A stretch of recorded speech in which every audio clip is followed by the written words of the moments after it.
It's been a long time coming, and my intuition invited me to break the mold and share with you more about my story and my past, simply because it's time to be more open about my own journey and my experiences. And I hope that you may find some clarity and some peace to know that whatever you're going through right now, whatever you have gone through, that you can find some resolution around it, that you can find some peace. And it's never easy, but that journey that we are on, no matter what that looks like, there is a deeper purpose of why you go through what you go through. I'm not sure how much I have shared about my own journey on this YouTube journey, but I have always been honest about what is coming through me and also what I'm going through, because I think that's very important for me to share a part of what is going on for me in the present moment, or whatever needs to come through. It comes through for the highest good of all. I still believe in that very much after all these years, because sometimes when we go to say something and we feel that what we're saying, we think about the other person and how that person may receive it. But sometimes you have to say what is inside of you for your own safety, and you also need to say it because this is your truth and there is no going around it. So it can be uncomfortable, but that's also part of the journey. I want to share with you today about my own journey because I think it's important to be more real and to show you what I've gone through and still sometimes struggle with, and that I'm a human being and I'm not perfect. And I think we're all doing the best that we can in the moment. And so I have struggled with depression my entire life, and the depression has come because I was abused as a child and as a teenager, and so that depression has just come with me my entire life. And I'm not experiencing it at this moment, but it has come in waves where I have completely switched off. And I want to let you know that depression, it can come from anywhere, but there is a root cause of that depression that you feel. So you don't all of a sudden just feel depressed, even if you've always been happy. There's a reason why you feel depressed, and it's not necessarily what you think it is. And also, in this world where everyone or the society wants to impose on us quick fixes, and it doesn't really want to help us to address that root cause of the issue of the underlying experience of the depression, and instead, it may give us medication, it may divert us away from the topic altogether, and we may get into obsessive behaviors and addictions such as alcohol and drugs and online social media scrolling. Yes, that can be an addiction. So I want to share with you that, aside from all of that, depression has a cause, and a root cause of it is that most often than likely something happened in your life which caused a disconnect within you. And it could have been not just someone abusing you, it could have been you disconnecting from yourself. So depression is also a coping mechanism, but it's also, if you're not truly aware of it, it can actually take over your entire life. That's why with some people it does help them for them to take medication. But a side note on that, any medication with, of course, your doctor's approval or your holistic practitioner's approval, it does require a risk, because it has been known, and there are case studies, that it does numb your feelings and it does numb your brain. So you don't actually, if you're not actively looking at your depression, you're actually numbing the depression to put a temporary fix on it. So I want to be honest, I've never taken any medication at all, and I had been categorized or labeled as having post-traumatic stress disorder. However, medication was never given to me because I felt what it looked like to the outside world normal.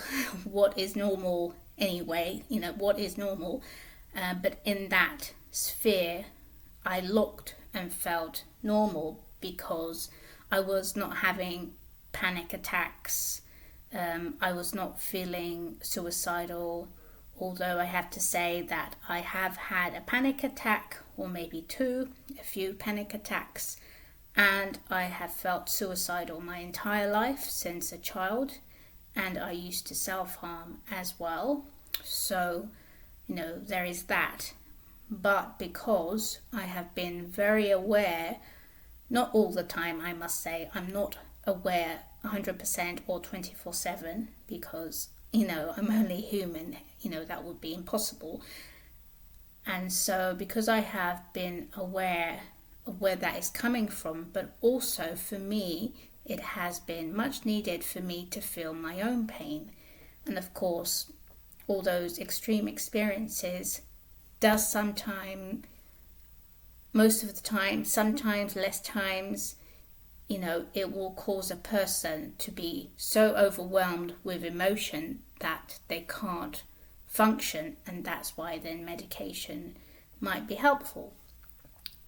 And then, you kind of, work, you can function in your own life and then work.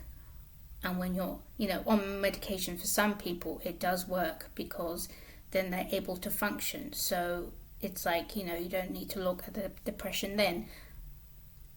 However, I think from some people that I have worked with and from myself, we have this tendency to want to go deeper and not just put the depression to the side, even though it might take over our lives and we might see it as a bad thing.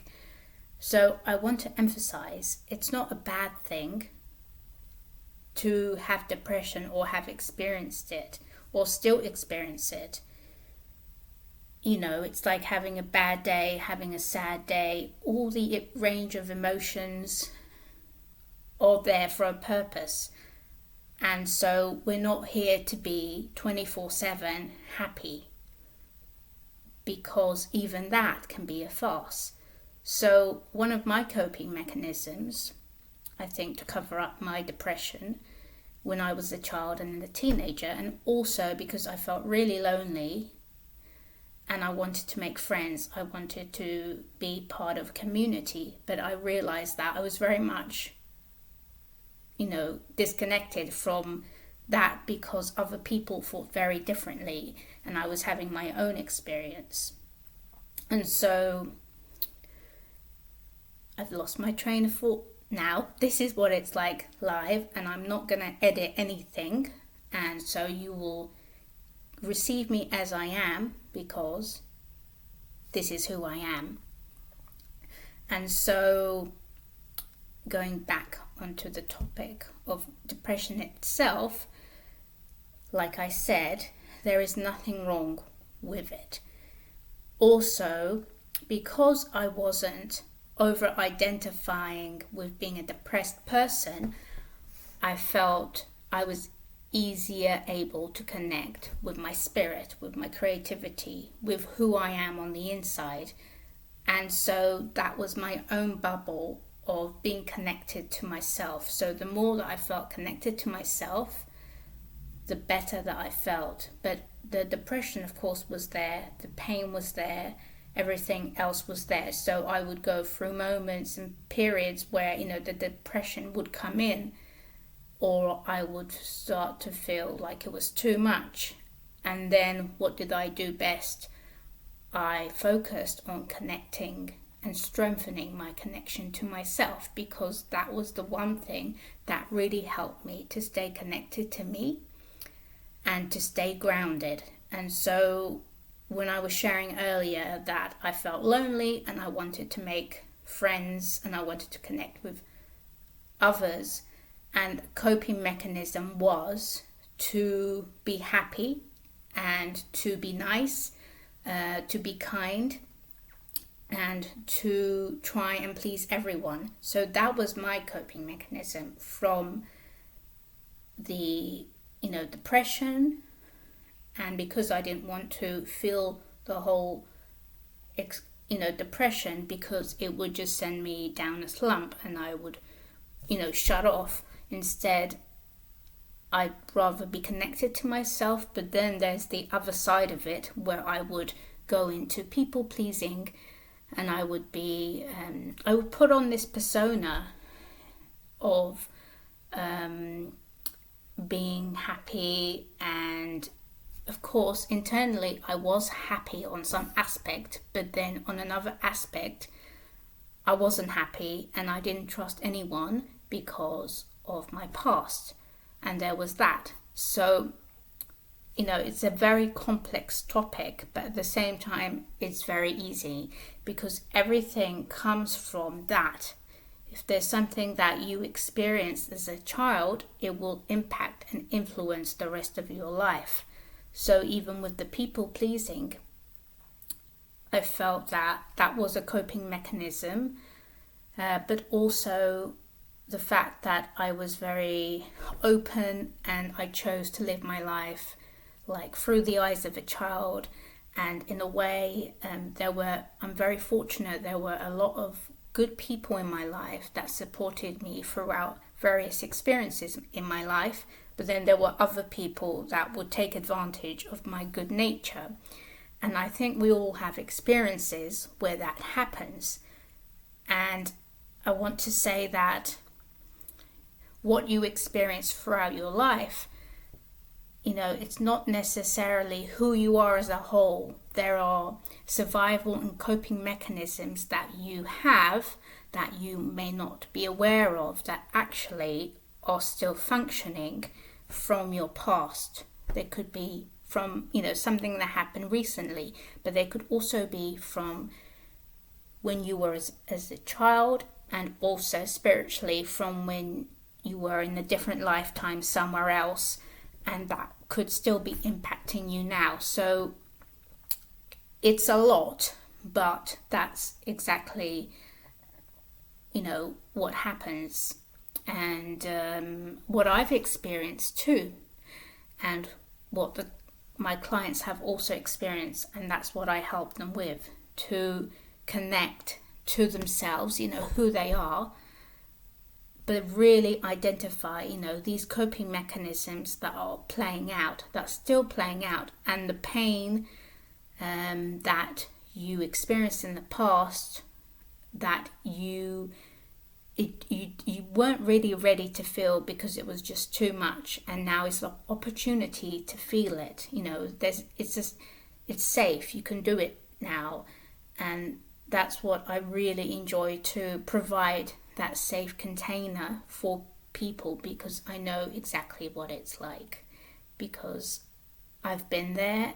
And it's so important to feel safe with someone, but also be in an environment where you can be fully yourself, where you can explore all these emotions, all these coping mechanisms, the depression, because that's only going to strengthen yourself. It's going to strengthen your voice. It's going to give you the confidence to stand on your own 2 feet and to do the things that you really want to do, but also to give you strength in communicating and connecting with other people, to know that you're communicating from a place of truth and authenticity that is you right now. And of course, sometimes, you're scared to say something, and that's okay. And another thing that I like to highlight is that I was really kind on myself. I was compassionate, and I didn't beat myself up because of what had happened in my youth, and also because of my coping mechanisms. Because once I discovered, these coping mechanisms that I had, which I didn't know about before, and why they were there, I wasn't hard on myself. Yes, I saw myself in a completely different light, and I started to see, okay, so I wasn't completely being, all of me, but at the same time I was doing the best that I could. And still to this day, I feel like I'm doing the best that I can. And that's more than what we can give ourselves. And I want you to know that whatever you're going through, be kind on yourself. Have compassion for yourself. Take each step, as simple as it is.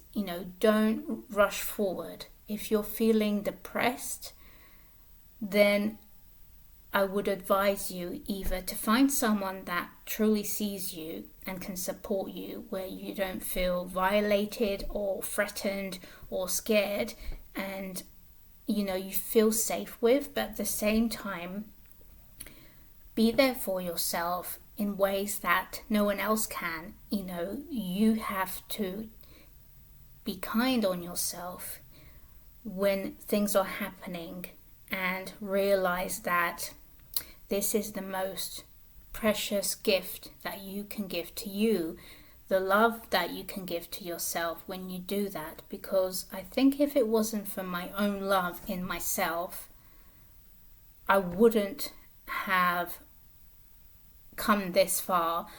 I'm not saying this as an egocentric way. I'm not saying this to boast, but I don't feel like, maybe I wouldn't be alive right now. I don't know. But I don't feel like I would have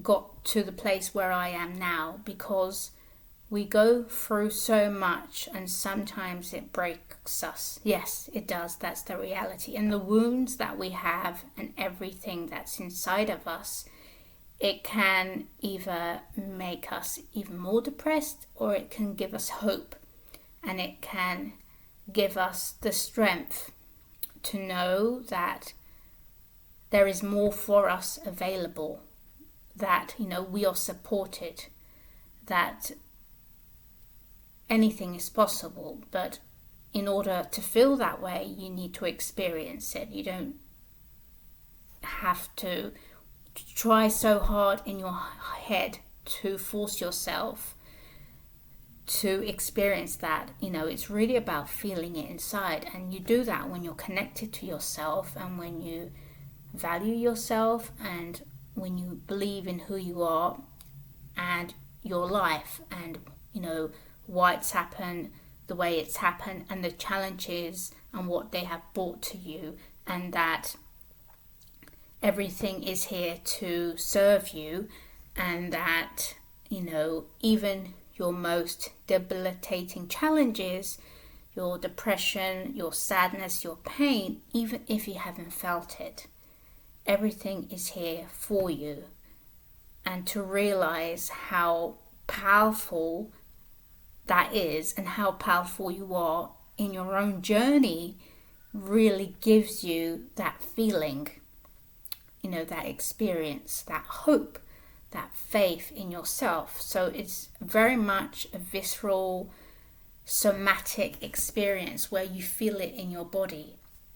And when I was sharing you that those coping mechanisms that I had and I carried through in my life, people pleasing, being nice, being happy, etc., I feel that I wasn't in my body for most part. I was out here in my head. And although it may seem like I was happy, I was, because I was following my intuition, I was following my dreams, and that made me happy. I was not really feeling my true feelings. I was not feeling, if I had anger, if someone took advantage of me. It would take me a very long time to get there. And even then, I would still often shut down and run away. That is what happens when you have experienced a very challenging time or trauma. The survival mechanisms kick in, and there's absolutely nothing wrong when that happens. I just wasn't aware at the time that's what was happening as well. So we go through different stages, different periods in our lives that leads us to doing the best that we can in each moment. And I think it's very good that I shared with you a huge chunk of my life, because that's what it's been like. And sometimes it still comes up that there is a coping mechanism where I shut down, where I freeze. And this is something that I have been working on for a very long time now, to strengthen myself. Not only that, to feel safe in my body, so the freeze and the flight and the fawn doesn't happen. But I've come to accept that it's okay if it happens, because my old self, the person who was in her survival mechanism in the past, being kind, being nice, being happy,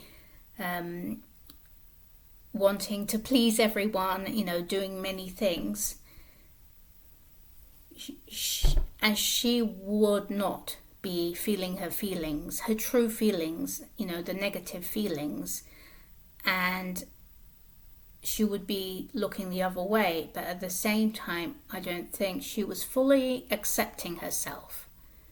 Not really. And now I am. And because she was running away from the negative experiences, because they would make her petrified and scared, because it would bring up so much from the past and abuse, which led to depression, feeling suicidal, and cutting myself. So all this is a way to cope with what's happened to you, and it's not a bad thing, but at the same time, it's like an opportunity to look at what is that thing. But sometimes you don't need to look at that thing. In my case, I did need to look at that thing and to feel all these emotions attached to it. And sometimes those emotions still come up, because now I'm able to feel a whole range of emotions, to feel the wholeness of me, the grounded of me, and not feel separated and disconnected. And also notice and be aware of all these coping mechanisms, which really have and are still helping me today. So I'm doing the best that I can at this moment. So I wanted to share this. It came from my heart, and let me know. You don't have to share or comment anything because it's personal to you. But if this video has helped you in any way, just let me know, because I think me sharing my experiences is much needed. And I think we need to understand that as people, we are not just, the face value. There's a lot that goes on internally inside of us every day. And we're both doing the best that we can in each moment. And, give yourself some grace, be kind on yourself, and know that There are so many opportunities available. And lean into yourself. Lean into the emotions that surface. They are not wrong. You're not wrong. And this is your life.